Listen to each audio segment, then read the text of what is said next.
Oi, oi, oi, amados, muito bom dia. Mais uma sexta-feira e estamos aqui para mais um devocional. Queridos, em se tratando da vontade de Deus, verdadeiramente não podemos compreender, não entendemos o seu agir e o porquê de algumas coisas que ele permite. A palavra nos ensina que Deus não faz acepção de pessoas, porém, ele conhece e sonda os corações e sabe como deve tratar com cada um de nós. Jesus veio ao mundo e morreu para que todos tivéssemos uma nova chance com Deus de termos relacionamento, vida e, por fim, a vida eterna. Mas existem pessoas que, mesmo tendo ouvido falar o Evangelho de Jesus Cristo, insistem em fechar seus corações e permanecer no erro, na profanidade, no pecado e na vergonha. Vemos, por exemplo, Paulo citar Himeneu e Alexandre, que colocaram de lado a fé e a boa consciência e, portanto, naufragaram na fé, e por isso ele os entregou a Satanás para que aprendessem a não blasfemar. Já em 2 Timóteo, Paulo vai ensiná-los sobre como se manter como obreiro aprovado, e ele vai dizer: traze essas coisas à memória, ordenando-lhes diante do Senhor que não contendam sobre palavras que nada aproveitam, senão para a perversão dos ouvintes. Estude para apresentar-te aprovado a Deus como obreiro que não tem de que se envergonhar, dividindo corretamente a palavra da verdade. Mas foge dos falatórios profanos e vãos, porque eles produzirão maior impiedade. Paulo está dizendo a Timóteo que busque fugir de todo e qualquer tipo de contenda, porque é algo que não agrada a Deus, e o instrui a estudar para se apresentar aprovado a Deus.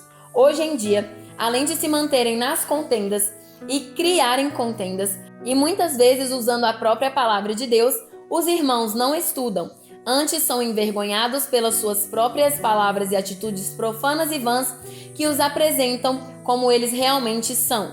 Estudar a palavra vai muito além de ir a um culto, muito além de ouvir pregações, muito além de um versículo. Estudar a palavra requer santificação e entrega, algo que alguns escolhem não fazer, como por exemplo, estes que Paulo vai citar dizendo: e a palavra destes comerá, como faz a gangrena, entre os quais estão Himeneu e Fileto, os quais se desviaram da verdade, dizendo que a ressurreição já passou, e destruíram a fé de alguns. Estes homens usavam a palavra de Deus para criar contendas sobre o que eles entendiam, mas que não era a verdade. Mesmo assim, eles decidiram desviar-se dos ensinamentos de Paulo, permanecendo no erro e, para piorar, ensinando a outras pessoas, levando-as a acreditar numa mentira. Ao lermos as cartas de Paulo às igrejas, vamos aprender que alguns escolhem o pecado, escolhem desviar-se, escolhem não se arrepender. E aqui na carta de 2 Timóteo capítulo 2, vamos ver um outro tipo de situação, a qual também decorre muito nos dias de hoje. Veja que Himeneu e Fileto tiveram acesso aos ensinamentos de Paulo sobre o Evangelho de Jesus Cristo, mas eles escolheram desviar-se. Eles escolheram acreditar em si mesmos, no seu próprio intelecto, e não na verdade. Quantos são assim? Neste mesmo capítulo, vemos que Paulo vai nos ensinar que existem dois tipos de pessoas, as quais ele usa a figura do vaso para as descrever. E ele diz: todavia, o fundamento de Deus fica firme, tendo este selo: o Senhor conhece os que são seus, e qualquer que profere o nome de Cristo, aparte-se da iniquidade. Antes de prosseguir, vamos só refletir sobre o que ele está dizendo aqui. Ele ressalta que aqueles que foram selados por Deus mantêm-se firmes nele, mesmo que alguém venha lhes ensinar mentiras e discursos vãos. E ele diz que o Senhor conhece os que são seus, ou seja, nem todos somos dele. E todo aquele que declara o nome de Jesus deve buscar fugir da iniquidade. Por aí se pode saber quem é e quem não é de Jesus. Se declara o nome dele, mas mantenho-me na contenda com os irmãos, mantenho-me na iniquidade e, portanto, ainda não possuo o selo que me faz de Deus. Continuemos então. Ora, numa grande casa não há somente vasos de ouro e de prata, mas também de madeira e de barro, algumas para honra e outros para desonra. Portanto, se um homem se purificar destas coisas, será vaso de honra, santificado e idôneo para o uso do mestre e preparado para toda boa obra. Vejamos, ele diz que Deus criou o mundo, que é a nossa casa, e nessa casa existem vasos que honram a Deus e vasos que o desonram. Porque, mesmo que não sejamos todos filhos de Deus, somos criaturas dele e, portanto, trazemos em nós a sua imagem e semelhança. Mas o que eu fizer é que define o tipo de vaso que eu sou. E ele diz que o homem que se purifica destas coisas, que coisas? As contendas, a falta de estudo e preparo, será vaso de honra, santificado e idôneo para o uso de Deus. Então, alguns não serão. E não serão porque não podem? Não. Não serão porque não querem e Deus sabe disso. Veja o que Paulo diz a Timóteo no verso 22. Foge também dos desejos da juventude e segue a justiça, a fé, a caridade e a paz para com os que invocam o Senhor com um coração puro.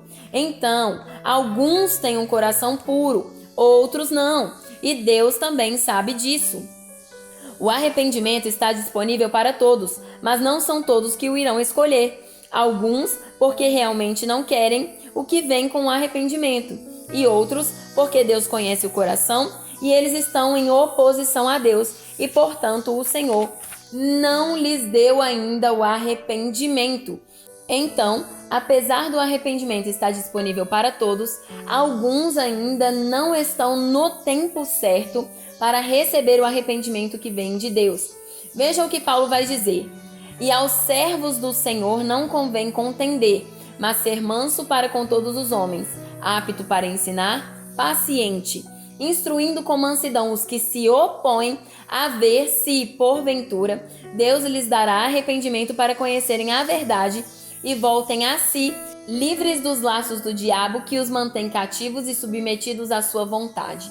Percebam, queridos, o servo de Deus age como tal e ele está disponível para ajudar a todos. Porém, existem alguns que o próprio Deus não os permitiu ainda conhecerem a verdade e se arrepender. Por quê? Porque eles ainda não voltaram a si, estão cativos, fazendo a vontade do diabo, e Deus quer que primeiro eles sejam livres. Mas não é Deus quem os irá libertar. Perceba isso. Eles precisam voltar a si, eles precisam escolher, eles precisam querer ser libertos, desejar serem soltos, para que só assim Deus os venha dar o arrependimento genuíno, para conhecerem a verdade. E por que isso? Porque existe uma prisão chamada coração endurecido. Um coração que se entregou ao diabo e não desejou a Deus. E Deus está em busca de corações puros, mas um coração endurecido e fechado não pode ser puro, porque permanecerá na vontade do diabo. Todo o coração que escolhe se entregar a Deus e busca se purificar tem um arrependimento que vem de Deus, mas todo o coração que se mantém endurecido e deseja permanecer prisioneiro de Satanás não tem um arrependimento. A libertação começa numa decisão. E qual é essa decisão? É a decisão de não nos opor a Deus, mas sim de servi-lo e de entregarmos-nos a Ele totalmente. Glórias a Deus!